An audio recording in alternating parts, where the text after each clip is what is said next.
Welcome everyone to another Connect event. It's April 2024. It's an interesting month, specifically because this month is Stress Awareness Month. So we're gonna have a interesting conversation about chaos and how that relates to stress, how we can stay calm. Appreciate everyone being here. Give a few moments for the people coming in.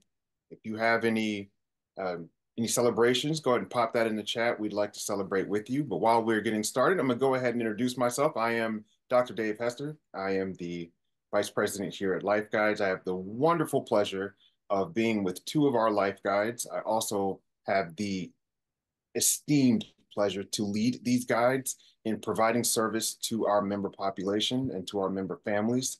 We appreciate everyone being here today. If you like the content and the information that we provide, please like and subscribe. It really helps us out. It helps spread the word and it helps us reach our goal of supporting the well-being of 1 billion people. So a ridiculous number, but we're going to reach it. All right. So first, I want to introduce the guides who are joining me here today. Our first guide is Crystal R. She is a licensed professional counselor, certified life coach, and life guide. She has been teaching meditation and mindfulness practice as part of her therapeutic work for over a decade now.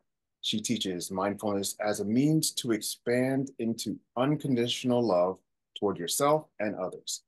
Mindfulness practices serve as a catalyst for emotional freedom. That's what Crystal believes, that it serves as a catalyst for emotional freedom. And she enjoys facilitating opportunities for others to reach their breakthrough and to improve their stress at home and in their bodies. Thank you so much, Crystal, for being here today. Thank you so much for the invitation. Wonderful, wonderful. And I think this might be like a trend for us.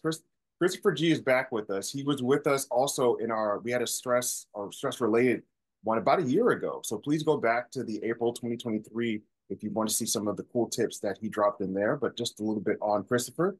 He holds a master's degree in occupational therapy and psychology and is a holistic health practitioner focused on regenerative solutions unique to your life path. He divides his time in Costa Rica and New Mexico, building community, integrating principles of biodynamic agriculture and somatic repatterning techniques. Christopher served 13 years in the Army as a traveling musician, and his life guides experience includes navigating the VA, self-acceptance, power of gratitude, aging parents, and more. Thank you so much for being with us again, Christopher. It's an honor, Dr. Dave. Thanks so much for the invitation. Wonderful, wonderful. So today's session, as I've mentioned before, is on a special month. So if there's anyone who's celebrating a birthday this month, congratulations. You've got a lot going on this month. We have Stress Awareness Month. Earth Day is coming up. I believe Arbor Day, which is a part of the Earth Day ethos. We have the building of spring happening, and we recently all experienced an eclipse. Of course, we all probably experienced it in different places. Depending on where you are, you may not have seen the full totality. However, even though we've all experienced this, I do believe that we've been brought together through all this chaos to connect, to make links, to bring people closer together as a whole. And we've seen that. So now I want to pivot into not just bringing people together, but the opposite of that, the chaos. We are also living in a chaotic period, a chaotic era in many ways. We're dealing with enhanced access to ourselves and enhanced access to each other, yet we're showing higher experiences of depression, higher experiences of anxiety. Even social media platforms are under fire right now because of their contributions to children's health. So there's a lot of chaos going on right now. So I want to start and ask you, Crystal, do you believe that there is a purpose in the chaos of life? Yes, I do. I firmly believe that we need both. We need both periods of time where life is peaceful and enriching, and we also need the spiral and to appreciate the peace that comes after the storm. So yeah, we need both. We need both to be in balance, just like there's light and dark, and so everything all at once, and simultaneously for that balance to occur. I feel like it's necessary. It's a necessary evil, if you will. Mm. Um, to be able to lean into the multifacetedness of being human and being spirit. I feel like that is also where we reach transcendence, when we recognize that there's both going on at the same time. Like there's chaos about, and there's also peace here too. We just have to look in the right places. Right on. How about you, Christopher? Any thoughts on? I think the chaos is just a byproduct of existing in this world at this time. And there's going to be a, a perpetual challenge if one so sees to see it in such a light. But in my experience, I've been looking at the chaos as an opportunity. And this opportunity is continuously being offered to us. And our truest power in these times of chaos is our response. And how are we responding to the chaos? So I find this offering is actually just a beautiful opportunity to recalibrate, to express that gratitude for being able to choose consciously, and to celebrate the resilience that comes with being able to survive this. Because this is not an easy time, but yet these are the greatest times at the same time. Not the easiest, but definitely the greatest. I mean, we're talking about the explosion of AI in a good way, not in a negative way. So we're definitely in the greatest times to be alive. So with chaos just happening around us and us having the choice to choose how we respond to it, I want to go to you, Christopher. And can you talk a little bit about finding purpose in the suffering, or do you believe that suffering is a choice? That's a great question. I think it's something that humanity has been sitting with for eternity, for as long as we've been here, is do we choose to suffer? And do we actually even have a choice in the whole matter? And I believe that we do. I believe that as souls here in these bodies, we're endowed with free will. And at any moment, we can make a choice. One of my favorite lines from the band Rush, they have a song called Free Will. And one of the lyrics is, if we choose not to decide, we still have made a choice. So we're constantly just choosing moment to moment to moment.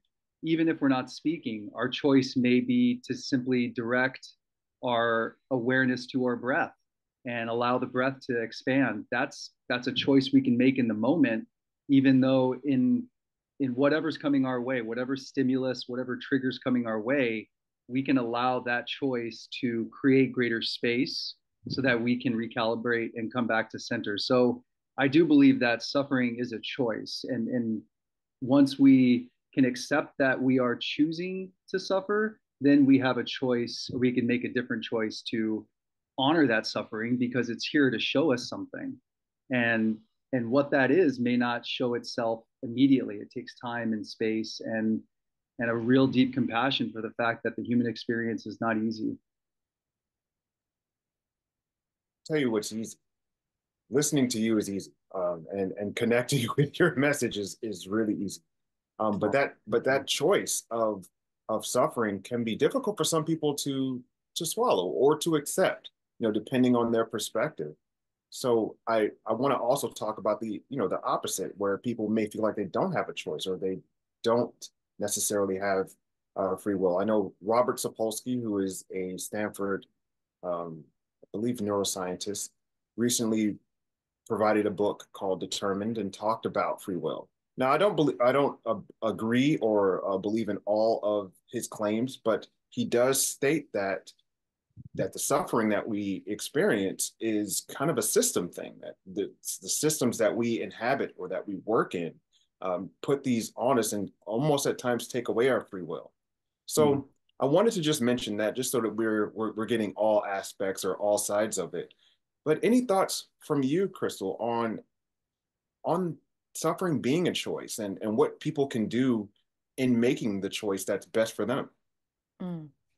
Yeah. So I think just like what Christopher was saying, when we allow ourselves to come back to the breath, we see the programming Whereas when we are asleep per se, or unaware, it's really hard to determine what's driving the bus. So when we take a moment to be mindful, we begin that process of being conscious as opposed to being unconscious, just going with whatever life presents with us. We're taking our power back when we choose to take the breath as part of our response to life.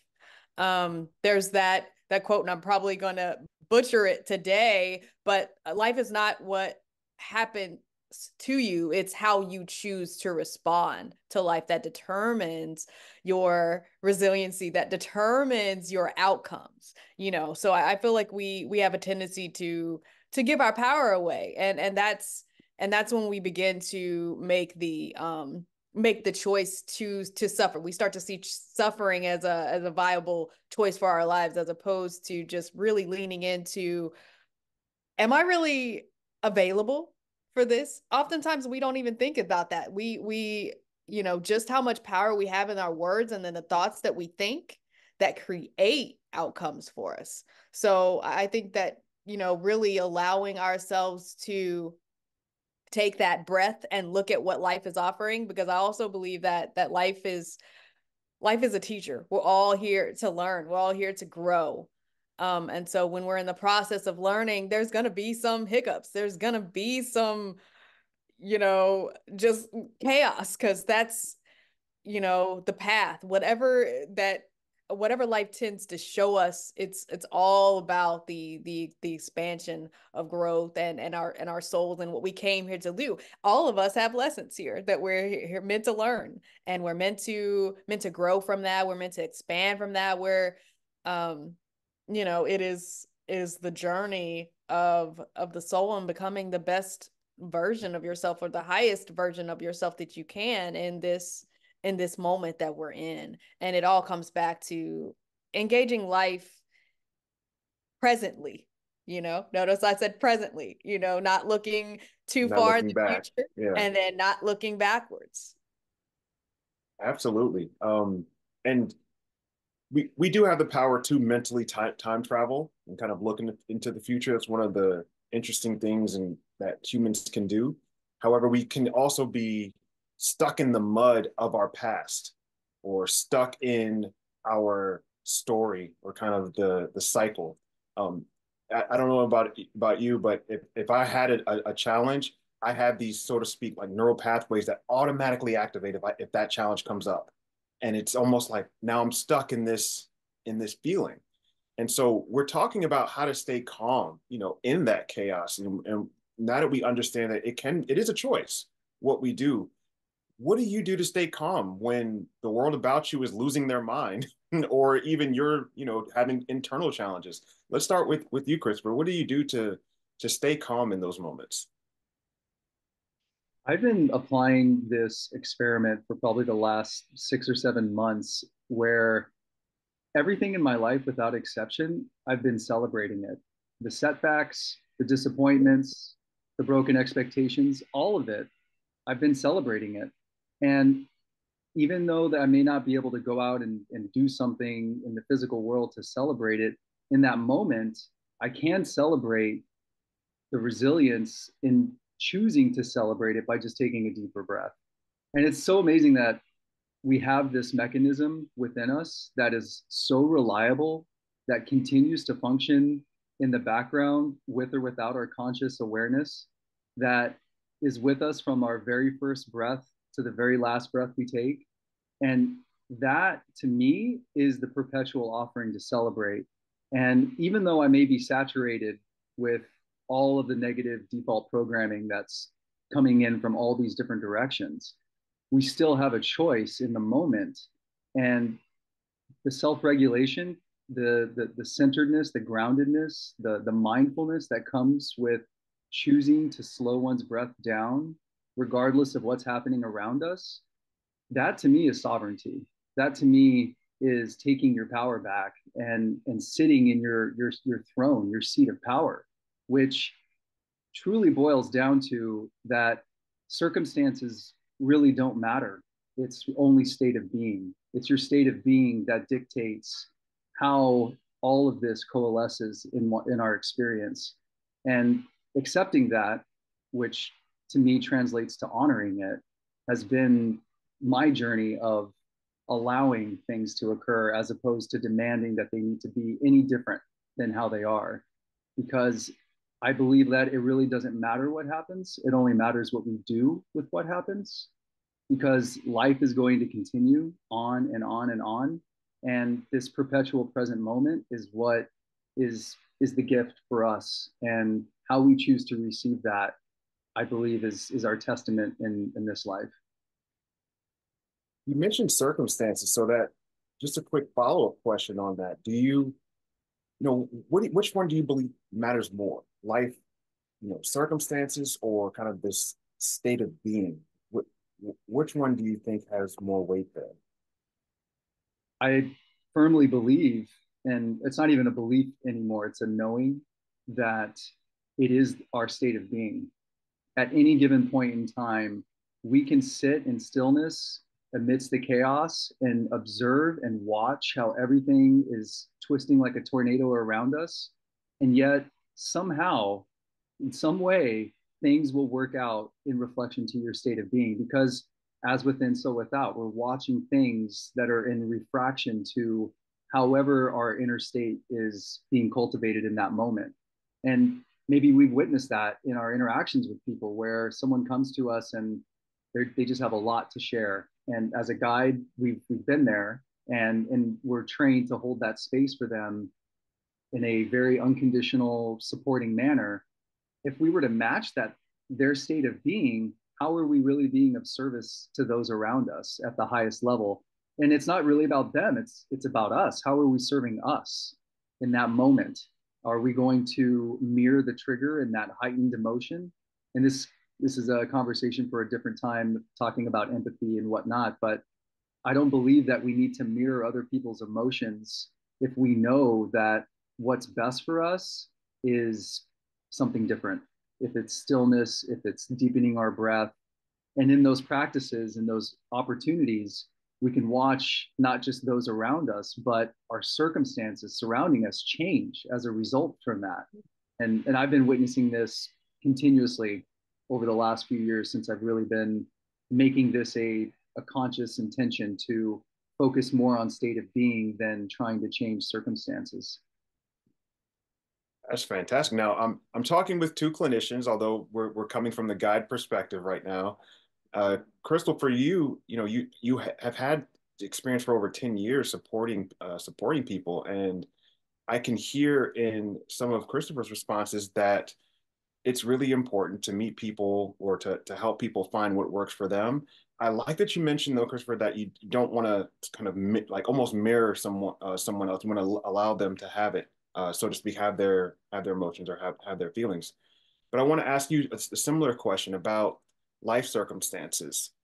What do you think, again, matters more? Is it just what happens to you, or are we just a product of our circumstances? Mm. I think I think it's who we are in the midst of what is happening to us.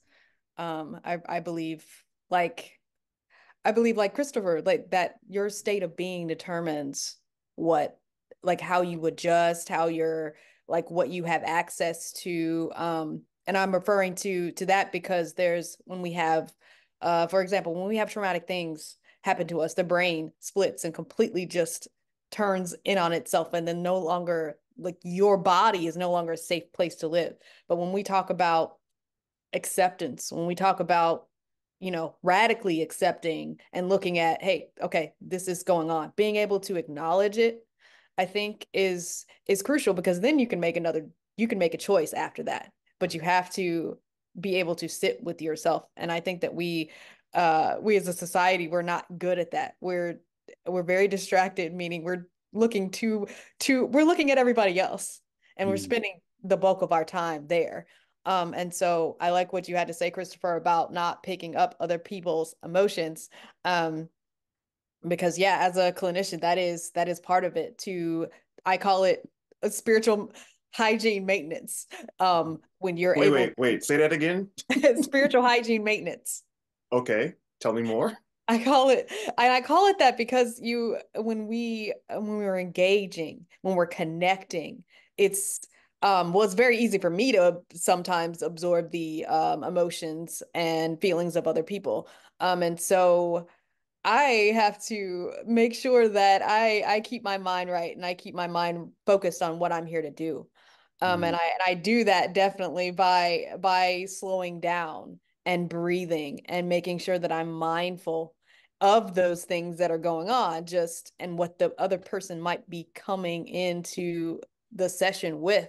Or even on guide calls, I take the moment to pause right before I hit the join session button. These things help to anchor me. So whatever the person comes in with, I'm able to say, okay, let's go. Let's deal with this. This is um, you know, this is what we're here to do. And it's also, beneficial to be able to have the awareness that something is not yours and choose not to pick it up. And that's again, we're talking about, metaphysics and making the unconscious conscious and how when we engage with other people, that can happen. That is a real thing. Um, and so, but I think there's so much power in sitting with yourself and just knowing who you are. And that's how you become unshakable when life comes at you. If you know you have a firm foundation of who you truly are at your core, then nothing in life can truly take you out of that alignment. And that's um I really like what Christopher had to say about state of being, because that alignment, that is a state of being, and peace is available to each and every one of us. And it's just following the calibration, mm. looking at what life is showing us and honoring what we're being taught through the experience of life. That's how we get there. Interesting. So if we're learning throughout life, and I don't mean to make this analogy of us being computers. I know it's been done a lot, but when we use technology, like what Christopher mentioned, like starting to focus on our breath, we sit. I get the sense that we have a firmware upgrade. You know, any device that we have, whether if you have an Android, Apple, you have firmware and different software that has to be upgraded every so often to make sure that it's secure, that it's prepared and works properly. I believe we're similar. When we learn new things, I believe this recent eclipse was a firmware upgrade. Seeing everybody go out together and some people going inside. Um, Back in the green room, we had a talk about the eclipse, and one of our wonderful assistants, Hannah, hey Hannah, talked about how the indigenous culture uses that time to go inside, rather than being out. And her mentioning that just really opened my eyes. Like, wow, there's so much more of that we can do other than just being out.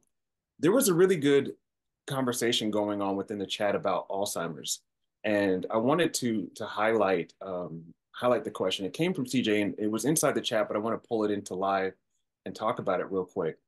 Awesome. The question is around how do you help someone with Alzheimer's sort through the chaos in their brain?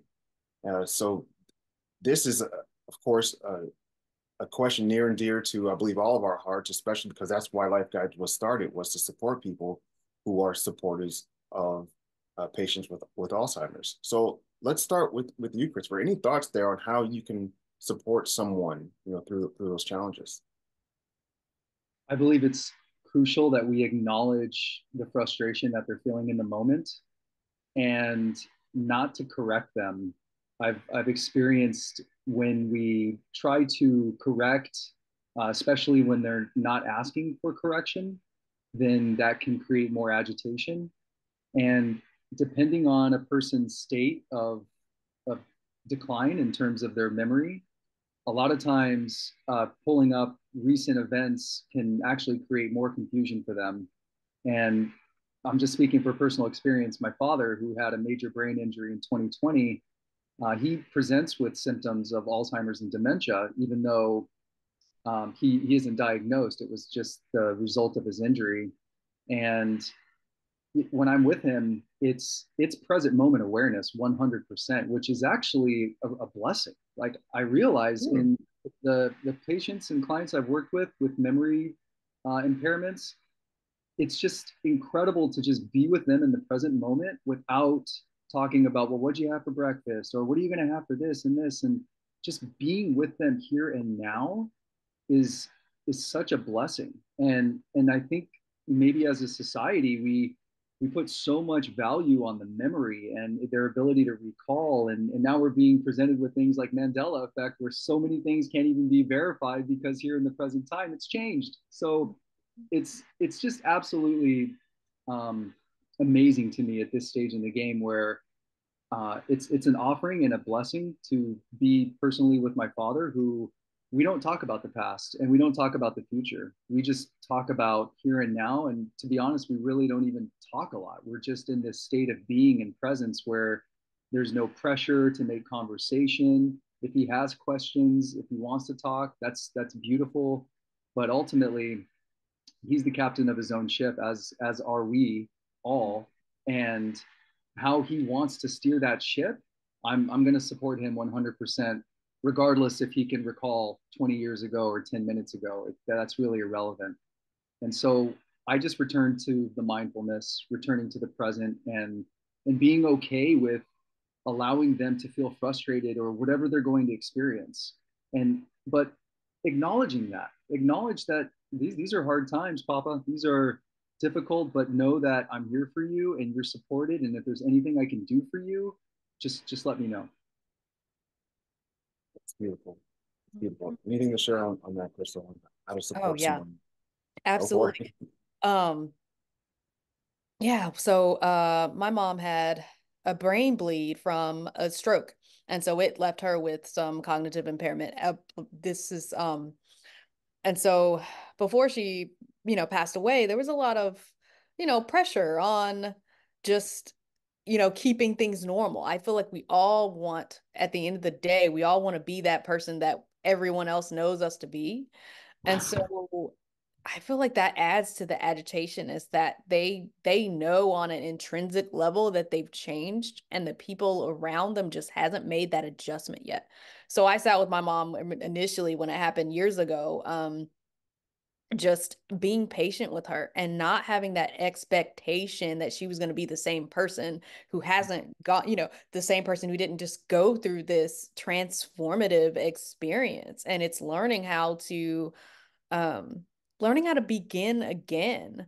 Um and I found that music therapy was really powerful for her, because music leaves a cellular imprint on us that is just undeniable. And so I feel like she was, she loved singing. And so her singing and dancing around the house, that was very therapeutic for her. And it was a way for her to remember aspects of herself that she was too afraid to do in public anymore. She had stopped singing.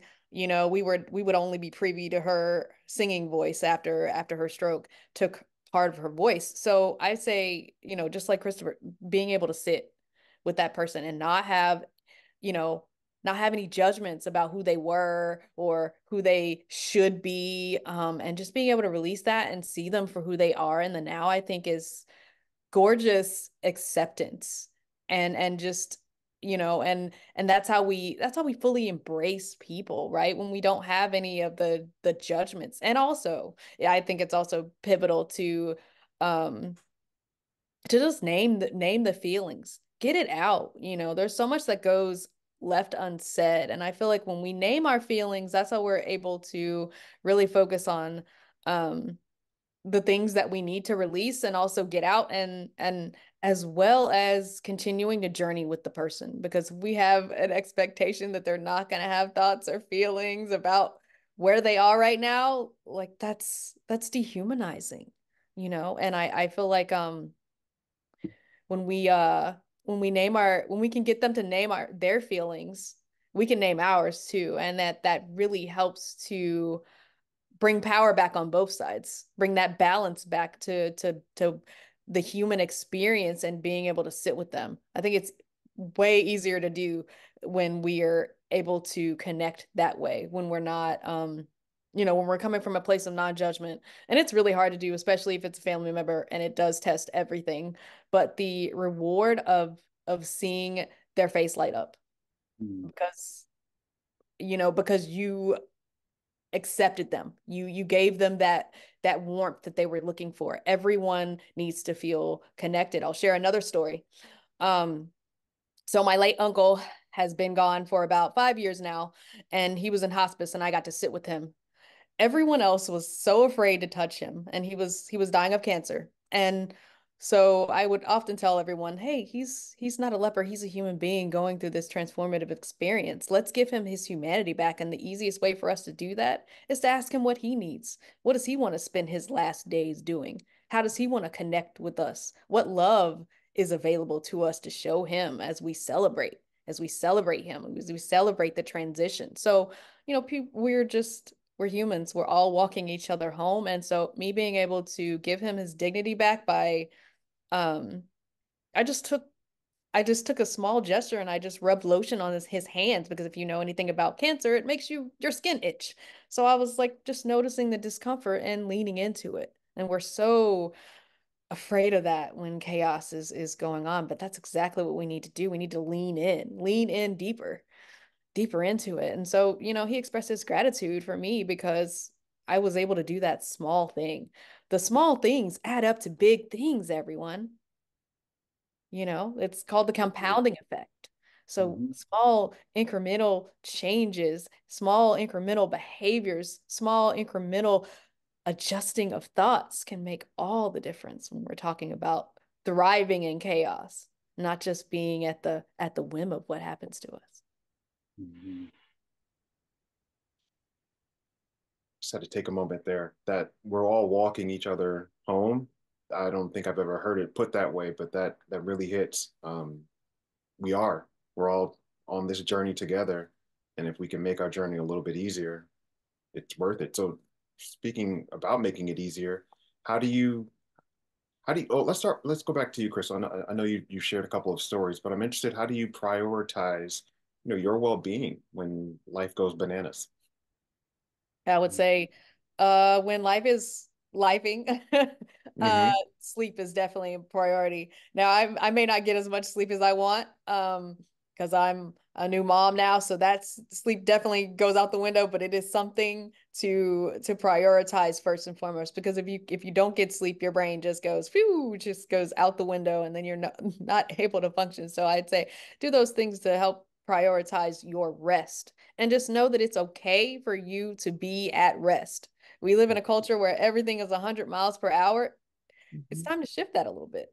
It's time to Mm-hmm. prioritize the slowdown and really embrace being at rest. Like, it's okay, things didn't get done, but hey, if you prioritizing your sleep, you'll be able to move through things easier. And that's priority number one, I think, when we go through things, because we need our brains to be fully online. We need our brains to do what they do, and being in a restorative place helps us to establish that resiliency easier.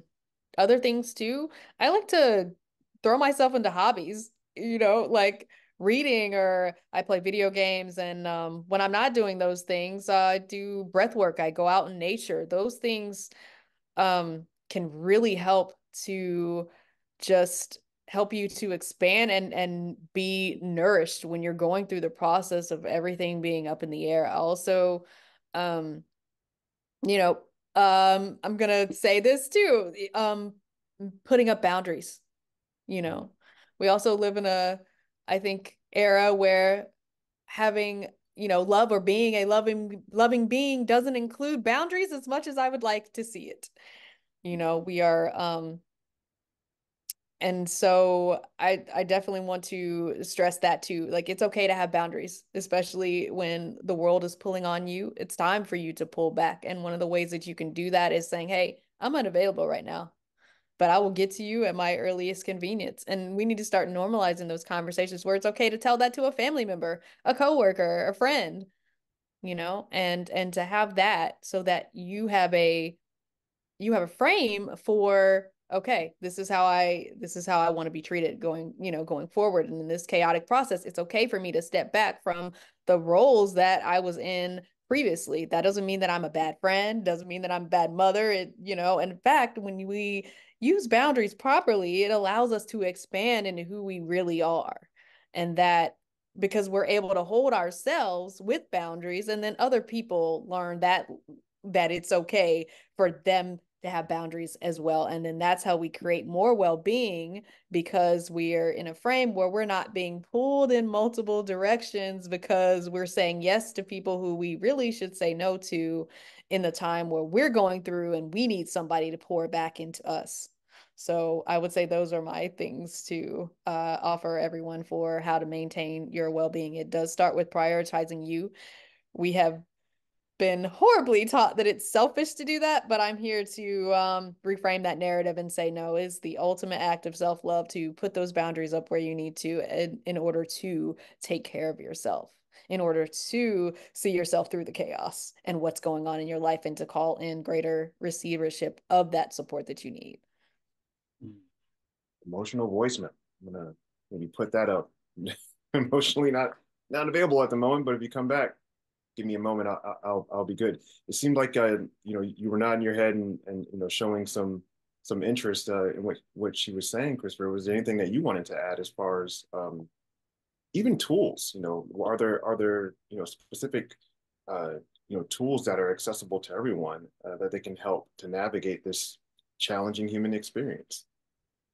Well, I think as a society, we've all been unofficially diagnosed with FOMO, and this fear of missing out, and that you have to go, go, go. And if you're not there, then you're missing out. What I've been experiencing, since you so eloquently put, Crystal, about boundaries and self love, and the realization that we can only give to others what we're willing to give to ourselves, first and foremost, is the inverse of FOMO, which is JOMO. I've been experiencing the joy of missing out. And I've been experiencing it in a really radical way where invitations and things that I would normally jump to because of the loyalty that I may have with someone, even though internally my own intuition and my own authenticity is like, you don't really want to go. And why are you lying to yourself that you want to go? Well, the JOMO has opened up to such expansive boundaries where not only am I feeling more authentic in my capacity to give to others in a truly meaningful and genuine way, but I've had more energy and my sleep has been better and I'm more coherent and clear and present, all because the joy of missing out is, it's not really missing out on anything. It's actually expanding and opening up and being true and forthright with oneself, so that we can be honest with people and we can be okay with disappointing them. And I say that with the deepest compassion and humility. It's not an intention that I wish to create suffering within another, but we can't be responsible for other people's expectations. That's an inside job. And when we can free ourselves from the expectations, that to me is the ultimate expression of self love that we can actually give to others. And we can share with them, right now is not the best time, but I will get back with you when I'm in a space to do so. And I just send you lots of love. And how they choose to react and respond to that is not up to us. And I think that is the radical self-acceptance and radical responsibility you mentioned earlier, Crystal. I think it's time to say what needs to be said so that it can be released, and then we can make a new choice, and we don't have to habituate and continue these cycles and these chains of looping patterns that have held us in such um, just kind of stuck patterns for a long time. It's okay. It's okay to be authentic, and it's okay to let others down. We can't manage people's expectations. We really can't. Yeah. And I also have learned later in life that if maybe someone does have a problem with your boundaries, or they set expectations on you that you may not agree with, that's that's something for them to deal with. Or even if someone's talking about you, talk to my daughter about that all the time. Like, if someone's talking junk about you or something, that's for them to work through. It's none of your business, which sounds ridiculous, to say that someone else talking about you is none of your business, but really it is. It's for them to work through, and it's for you as the individual to work through how you come up, how you come up across that, or how do you support yourself in those times. So we've talked a lot about tools and things to help us to navigate this chaos. And I like that we've been balanced here. You know, it hasn't been all glory, glory, everything's great and sunshine and flowers. We've talked about the challenges of human, existence. Sometimes it's difficult, but we've also learned some key tips. For example, Jomo is like I might put that on my wall from now on, because I do enjoy missing out sometimes. I'll We were just talking about the eclipse. I missed out a little bit on that. I wasn't in the total the path of total. I'm not sure of the term. Forgive me, not a astrophysicist, but but because I missed that, I was able to do more self reflection, do a couple of internal exercises. So that's a good entry point. You talked about a exercise, Christopher, earlier on, that you used.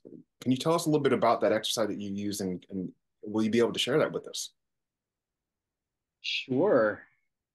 I can give you an example of just something we probably all deal with maybe on a daily basis. Regardless of the amplitude, we're constantly dealing with an input of stimulus, and a lot of these stimulus can register as emotional triggers. Well, in the moment, the emotional trigger, if we so choose to see it in a different light as an opportunity, and even as a stretch, maybe not initially, as a gift, this is a huge reframing and a different perspective that I've been implementing and practicing more in my life. That in the moment of the trigger, there's an offering. And if I can accept that offer through a, a deeper breath, maybe just being still, or however it comes to in the moment, for me, it's the breath. It's kind of my go-to. It's a default that never fails. It's always there. It's reliable. It doesn't cost me anything. In fact, it is the most valuable attribute, if I could call it as such, or for lack of a better term, commodity, because where we place our attention, where we're paying attention, really matters. And if we can pay attention to the inside and go in and pay it and give that its due diligence of honor and respect instead of rejecting or suppressing or bypassing whatever that is, we can actually receive that gift in the moment, which is a opportunity to recalibrate and an opportunity to come back to center, so that we can respond in kind and we can be truthful and authentic in our response rather than reacting. And the breath offers that moment to moment to moment. And what's so fascinating about the breath is from our first to the last, no one breath is ever the same. That breath, the depth, the expansion of it, the quality of the breath is never the same. It's always changing based on a multitude of factors. So I like to view the breath as an exploratory exercise. What am I exploring? It's this experience of receiving input that is triggering an emotion that I'm here to pay attention to. I'm not here to avoid it any longer. It's here to be honored, which means accepted. And through that, maybe I can apply a deeper breath. I can slow down a little bit more. And I can have compassion for the fact that, man, this was really difficult. And I wasn't anticipating how hard this was going to be. And just being ruthlessly transparent and honest with oneself. I feel like that's really what the breath has offered me. And that's my go to tool or strategy, if you will, to deal with chaos. And it's available, and it doesn't cost a lot, which can't say that for all tools. So, um, over to you, Crystal. Any tools that come to mind for you when you're just thinking about the chaos that's abounding everywhere? What are the best tools to maintain peace? Let's see, I'll offer two now.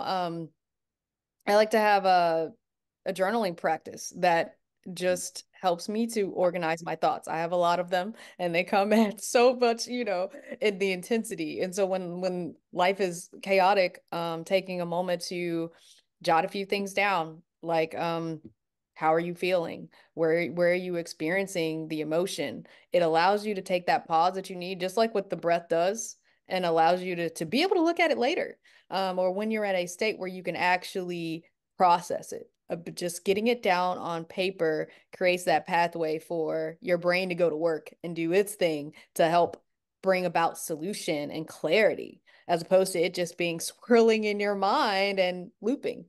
Um, and I like to also say that I'm not being triggered, I'm being activated. I'm being activated to heal. I'm being activated to feel. I'm being activated to go be active, to shift my narrative.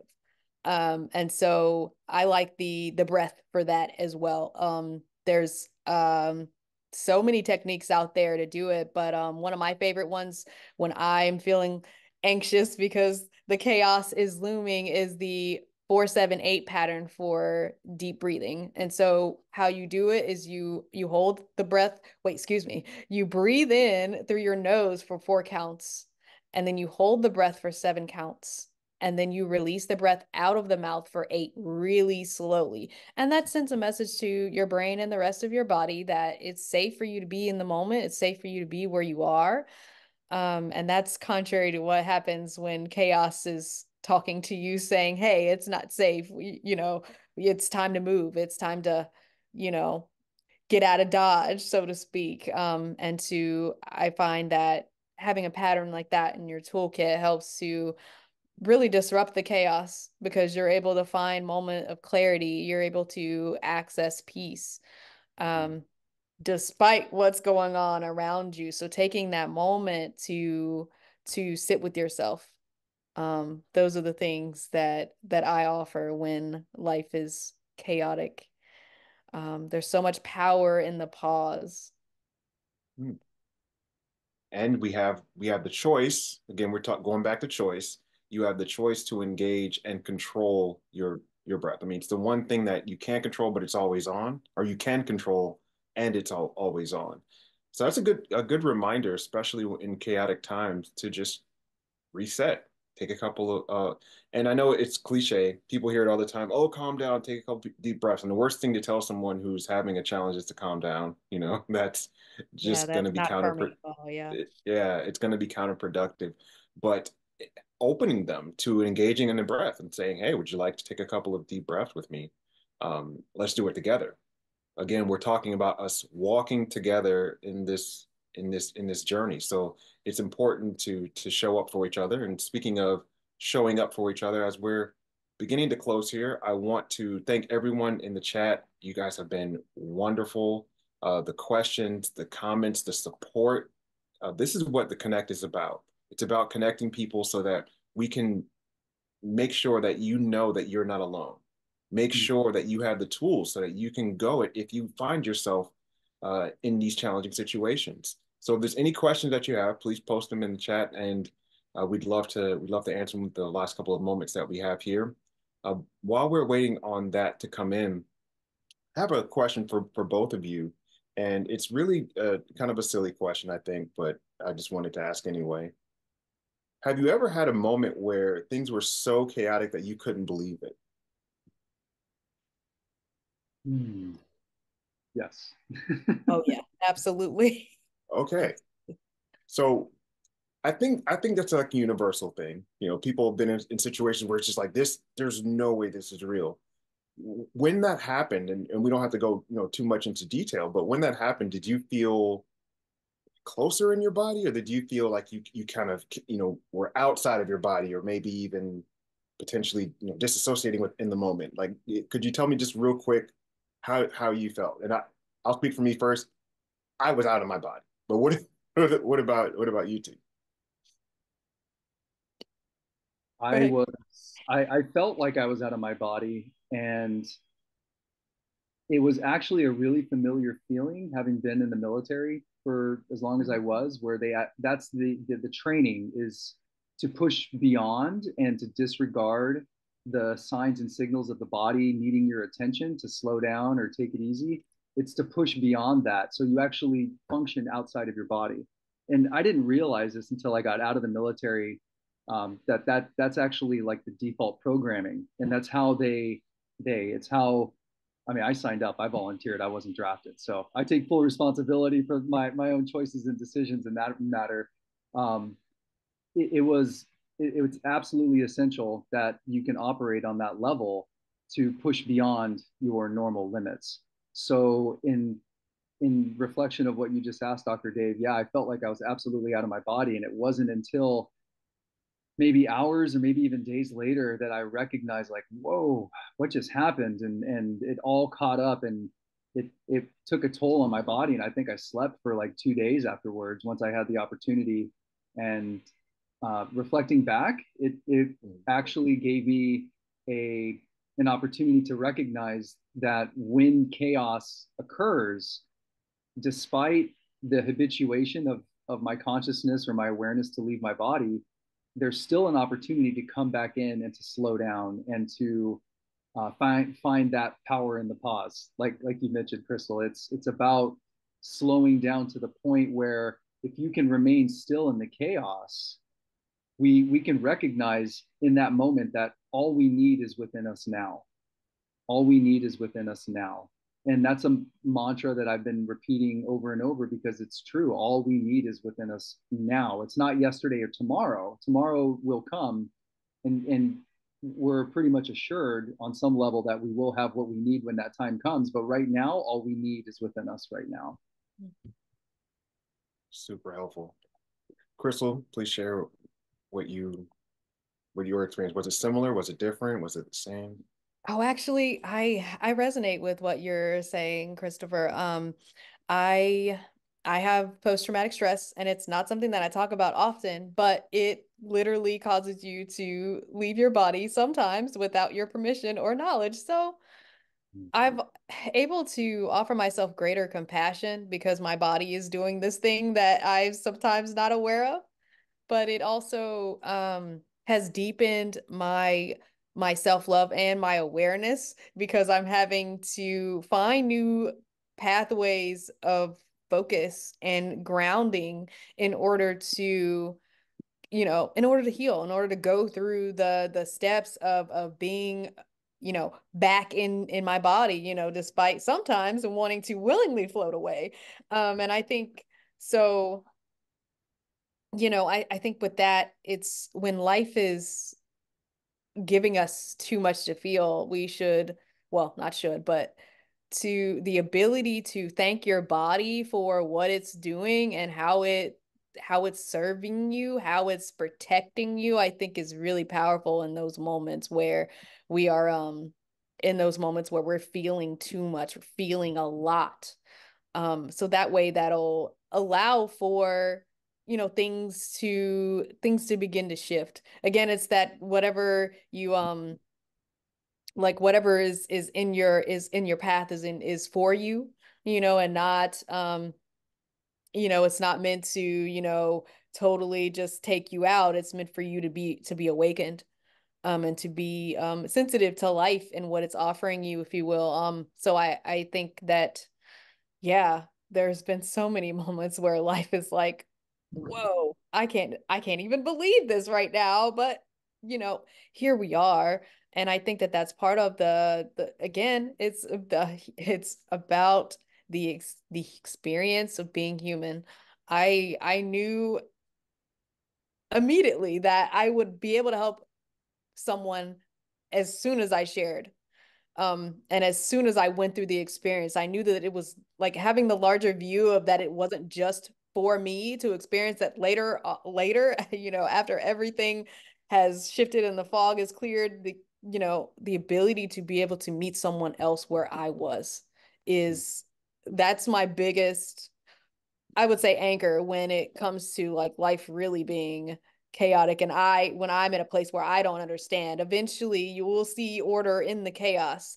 The light bulbs will come on, and so for that moment to be able to be gentle with yourself and find your pause when your body is dysregulating or showing you signs that you are about to, float away, if you will, be gentle with yourself. It's it will enrich your experience when you can sit with yourself. See, we're going full circle now. When you're able to sit with yourself, you deepen your capacity to not only go deeper with yourself, but also to expand and go deeper with others like never before. So um So the message of chaos is that, hey, chaos says, I'm here to shake you up. You're not going to be the same after what you experienced, and it's not, and you weren't meant to, Mm-hmm. to be able to embrace the magic, I would say, is what I offer. Um, and to really lean into life and the interconnectedness that we all are, that we all share, as consciousness and beings, and we're I believe we're shifting in the right direction, even though things may look completely opposite to that right now. Way to believe even when you don't have the evidence. So as we're closing here, thank you so much to both of you. Thank you again to everyone in the chat. This has been wonderful, and I mean, I'm even seeing a couple of messages that this is very enlightening. Hey, we're learning from each other. I've learned a lot in this moment. Please, again, if you're watching this on the recording, if you're watching this later on, please like, share it with someone who you think could benefit from learning this information. And if you are a member of LifeGuides, you can connect with Crystal and Christopher. The links have been posted in the chat. Thank you so much for being here. Continue to change the world. That's what we're doing. We're all change makers here, trying to make the world a little bit better. A couple of announcements as we are trailing off. I want to say a wonderful, heartfelt thank you to Ashley. She has been our events coordinator here at Life Guides, and we wish her all the best of luck, all the love to her. We appreciate how she's changed our systems. And so we want to show you love. You see some hearts and some surprises going through the through the emojis right now. We absolutely appreciate you. Also, I mentioned last time about warm space. We are preparing to use this system, but we want to make sure that it's an optimal experience for everyone involved. And we want to also make sure that everyone's comfortable for that type of experience. So we're still working on it. We will be sending more information out as it becomes available. We have some exciting new things coming up with our new Connect event, especially our special presentation events. So please be on the lookout for that. Thank you all so much. Any last words, Christopher and Christopher? I'll let you lead us out. Goodness. It was truly an honor to be here. So I guess I'll just reinstate that we are all just walking each other home. So start that process of being gentle with yourself so that you can offer that gentleness to others in the times that we're in right now that are um at what seems to be at a time of unrest, and I think stillness is needed now more than it ever was. And yeah, just so when you encounter someone, just know that they're on the same journey that you are, even though it may not look it. um and just to lead with that, like on the journey, we're all walking each other home, and um we're all meant to get there together. Yeah, I would echo that as well, Crystal. We're same destination, different paths, right? And we are walking each other to that destination together, and it may look very different um, across the board for a lot of us. And that's the diversity, I believe, that's here to be celebrated, and to honor the unique attributes and challenges and opportunities that everyone's presented with in their own unique way. And I just invite everyone to take a deep breath and share in the gratitude and the appreciation of being able to connect on this forum today. And Dr. Dave, thank you so much for the invitation. Crystal, it's been an honor to share this space with you. And I look forward to the next one. The chat has been just phenomenal. Thank you, everyone that participated and shared your wisdom and your reflections. And I look forward to connecting with everyone at a later time. So thank you so much. Thank you. All right. Bye, everyone. Have fun today.